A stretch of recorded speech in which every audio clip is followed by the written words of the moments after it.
Can we transform anxiety from a perceived weakness into a strength?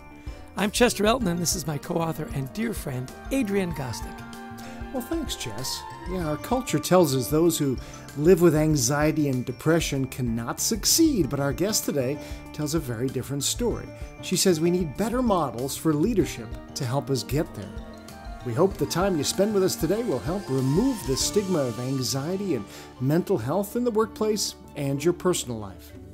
And with us is our new friend, Maura Aarons-Mele, a podcast host, writer, entrepreneur, and communications executive. She hosts the Anxious Achiever podcast and is the author of The Anxious Achiever: Turn Your Biggest Fears into Your Leadership Superpower. It's to be released by Harvard Business Review Press in April 2023. She has written for the New York Times, the Wall Street Journal, and Fast Company. Her first book, Hiding in the Bathroom: How to Get Out of There When You'd Rather Stay at Home, great title, by the way, was published by Day Street Books in 2017. Welcome to the show, Maura. We are delighted to have you on our podcast. I'm delighted to be here. I am such a fan. Thank you. Well, thanks, Maura. Hey, as you know, we wrote a book, Anxiety at Work. We're thrilled to see your book come into the, and several books come into the space to help people start talking more about this idea of anxiety. Fortunately, there's been a lot of progress made toward bringing awareness to the issue recently. So first off, help us understand, what are the benefits you've seen that come from having a more open dialogue around anxiety and mental health in general? I think that the benefits are so multifold when we talk about anxiety, mental health, and our own vulnerable spots in general, right? I think especially when leaders and with people with power in organizations or in society at large talk about their own mental health challenges, that makes the discussion easier for all of us to have, and that is really important. So I'm always banging on about the importance of leaders talking about their anxiety. You know, if the pandemic had any silver lining, I think it's that we realize that work, home, personal life, emotions, there's no separation. For decades, I think we had been living a false separation, and the pandemic stripped all that away. You know, it stripped a lot of us bare, and we're rebuilding what it means to be at work and to talk at work. You know, it's so interesting. You do look for silver linings, right? Mm-hmm. And that was the one that really came out, that people could talk about being anxious, working from home, all the ambiguity, all the uncertainty. And we got a sneak peek at some of the topics you discuss in your new book. One is your new perspective on anxiety. Usually anxiety is labeled as a negative experience, but you talk about it being potentially beneficial for leaders. So what can anxiety do for leaders when used correctly? Well, I always joke, leaders are actually paid to be anxious. That is true. That's very true, isn't it? I mean, when you're a leader, your job is to think ahead. And a lot of anxiety is future-based, right? It's sort of that sense of, I might be okay now, but I might not be 5 minutes from now, or I might not be 10 years from now. And honestly, I mean, we pay our leaders to think of contingency plans, to build strategy for what might come, bad or good. And us anxious people, that's our jam. That's what we do. And so I actually think that anxiety can be a fabulous leadership strength for a lot of reasons. Now, I'm not talking about crippling anxiety that leaves you stuck in your room or has you go into the ER with panic attacks. I want to be very clear about that. I have been there. I have bipolar 2. I have very severe anxiety and some depressive episodes, and I am not sugarcoating this at all. However, I walk with moderate chronic anxiety in my life, and I have interviewed hundreds of other people who do too. When we learn to manage our anxiety, to listen to it as the data that it is, we're more self-aware, we're more empathetic, we're looking around those corners, and we're better leaders. It's just that simple. We understand ourselves, and that is truly, to me, the first step to unlocking really good leadership. Maura, I love that you bring that up about this, the idea that anxiety can be, in a way, a superpower for leaders, but there's a point where it can become overwhelming or detrimental. And so how do we balance that? It's never a perfect balance, but how do you create this delicate balance if you're feeling anxious, but you don't let it overwhelm you? Managing chronic anxiety or even situational anxiety that you might have, for example, during a pandemic or a really uncertain economic time like we're going through now, takes infrastructure, right? It takes building in a practice to take care of yourself, just like any other chronic condition might. And the truth is, as we know, people who take care of themselves are better leaders, right? And so it may be that you know that exercise is great for your mental health. There's so much data to support this. It may be that you see a therapist, you see a coach, you have someone to discuss all those messy relationship dynamics that happen at work with, right? That's really great. It may be that you meditate or you have a breath practice, or you have other skills, and they are truly skills. Self-care gets a bad rap, but these skills that we learn, those of us who manage chronic mental health challenges that we learn, are truly beneficial to us having sustainable, present and positive leadership. Interesting. It leads me to my next question about this positive leadership. And like you say, leaders get paid to be anxious. We're paid to say, it's good today, but what about tomorrow? Is this idea of perfectionism. And I know in your podcast, you interview a lot of athletes about this, about perfectionism and how that drives, super high anxiety. It seems that perfectionism and anxiety often go hand in hand. I always say, look, your top achievers, 99% of the time, they're going to be suffering from some kind of anxiety. So in your experience, what's the relationship that you see between perfectionism, anxiety, and quality results? And where does anxiety, fit into that equation in a positive way? Yeah, well, anxiety drives perfectionism, right? Absolutely. It's one of the thought traps that a lot of us get stuck in. Some of us may be perfectionists when we're anxious. We may get horrible imposter syndrome. We may get stuck in catastrophizing, right? Or black and white thinking, all those cognitive distortions that, yes, they may fuel our drive. They may cause us to work ever harder, but at what cost, right? Perfectionism is a habit. Believe it or not. Your body and your brain learn that when you have this uncomfortable feeling of anxiety, diving in with perfectionistic worry and behavior will make you feel better temporarily. And so we have to unpack the habit. And I love perfectionism as a topic. My next LinkedIn learning course is actually about managing perfectionism, but it's really misunderstood. It's in our culture. It's almost a compliment to be called a perfectionist, right? Right. You hear that and you think, oh, I never give up. I'm the best. I won't stop.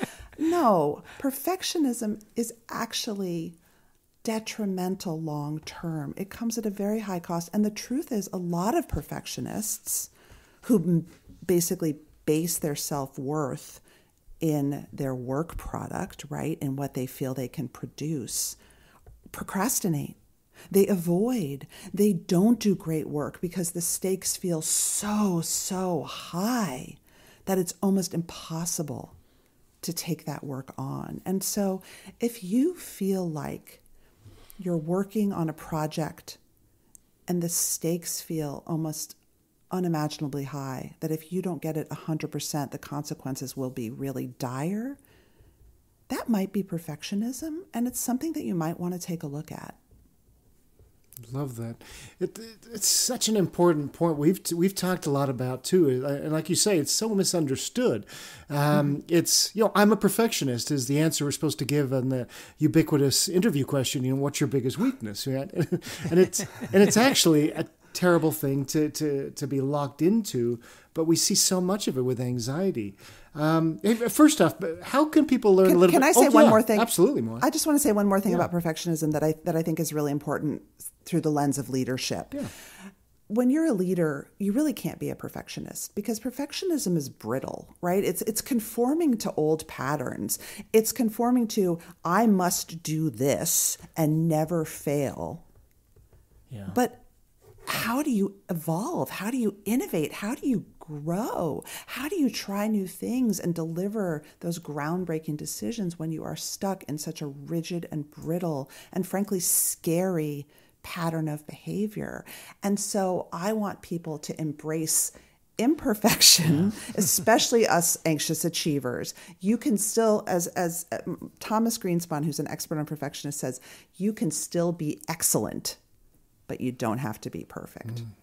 Yeah, I think it was Churchill who said, perfect is the enemy of progress. And I mean, you think of his leadership during the Second World War. It was messy. It was, and you figure things out as you go. And you just get on the wall and you start climbing. So how can people learn more about your work, Maura? Where would you send them? Well, I would love them to pick up a copy of my book, The Anxious Achiever. Got to get that plug in wherever they like to buy books. And find me on LinkedIn. I host my podcast, The Anxious Achiever, through LinkedIn. I have a really wonderful community there of people who manage their own anxiety at work, who manage other mental health challenges. Send me a message. I'll write back. This is such an important topic to discuss, and I just want us all to be talking about it. Yeah, we believe the same. So, hey, another question I wanted to kind of see what you thought about this is, sometimes people fake confidence, and leaders miss the anxiety that's going on inside of their team. So how do you help managers dig below the fine, if you will? That there really may be a lot of turmoil going on under the surface, and their people may not feel comfortable talking about it, but they've got people who are struggling. So how do you counsel leaders in those situations? I have to laugh because I'll never forget my podcast guest, Steve Cuss, who said that mansplaining is actually anxiety. It's, you don't think I'm smart enough, so I'm going to tell you how smart I am. That's great. Look, this is new territory for all of us, right? But I just want to tell managers and colleagues, you don't need to be the team therapist, right? That's not your job. If you want to create more open dialogue about emotions, about mental health, about anxiety, the best thing you can do is model it yourself. Are you a perfectionistic manager who drives herself really hard, who's always on email till 11 o'clock at night, who never accepts anything less than overwork and perfection, right? Are you overworking because of anxiety? Are you micromanaging your people because you're anxious? One of the biggest aha moments that I've heard from anxious managers is that moment when they realized, I'm not micromanaging because of my people's strengths. I'm micromanaging because I'm anxious. Wow.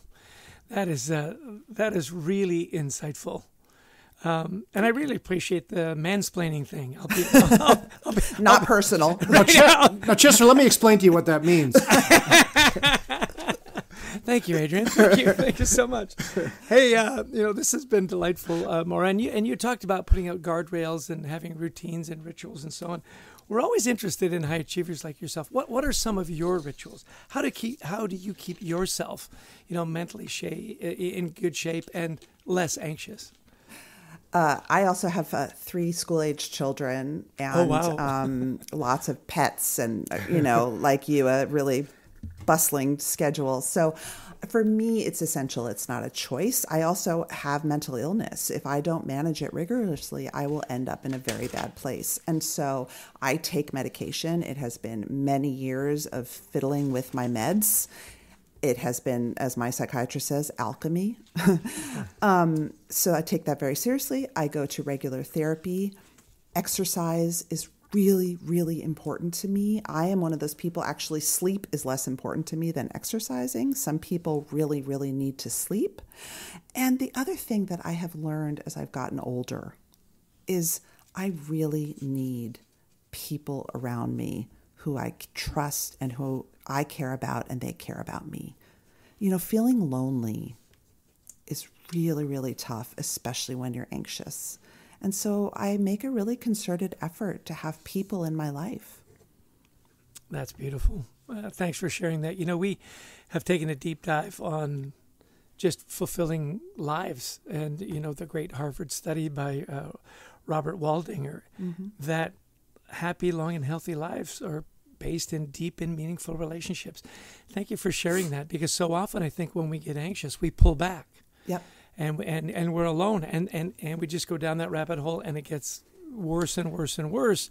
And isn't it interesting that almost always what pulls us out of there is somebody that loves us and somebody that cares about us? It's true, isn't it? It really is, and that can be a colleague. It really can. Yeah.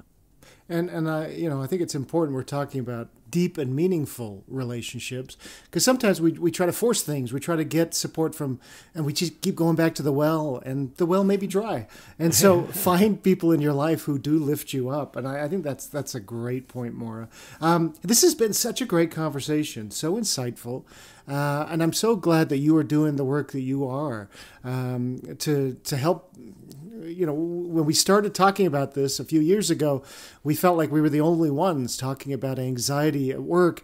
And it's so nice to have you in the conversation and adding your amazing perspective. So as you've studied this, as you've talked about it over the last few years and live with anxiety, what a couple of big takeaways would you like our listeners to leave with today? Anxiety is a normal human emotion. It's not good or bad. It is. It's trying to tell you something. It may not always be telling you the truth, but it's trying to tell you something. And so, as my dear friend Rebecca Harley, who's a psychologist, says, you have to get really adept at playing detective. Why am I anxious? Why did my shoulders freeze? Why did that email make me feel nauseous? Why does that person's name or the thought of a meeting with that person make me feel nauseous? Start getting curious. Once you understand what your anxiety is trying to tell you, you can really think about managing through, looking at those difficult behaviors like perfectionism, and keeping the good parts of anxiety, which after all, we need, right? Anxiety can be very, very energizing and very motivating, and we need it too. Just such ridiculously good advice. Thank you, Maura. Our guest has been Maura Aarons-Mele. She has a wonderful podcast. Sign up, follow that. The Anxious Achiever. She has wonderful guests, and follow her on LinkedIn. And of course, let me give you one more plug here. Buy her books. You got to buy the bathroom book, Hiding in the Bathroom, just because it's one of the great book titles of all time, and that should be on your bookshelf.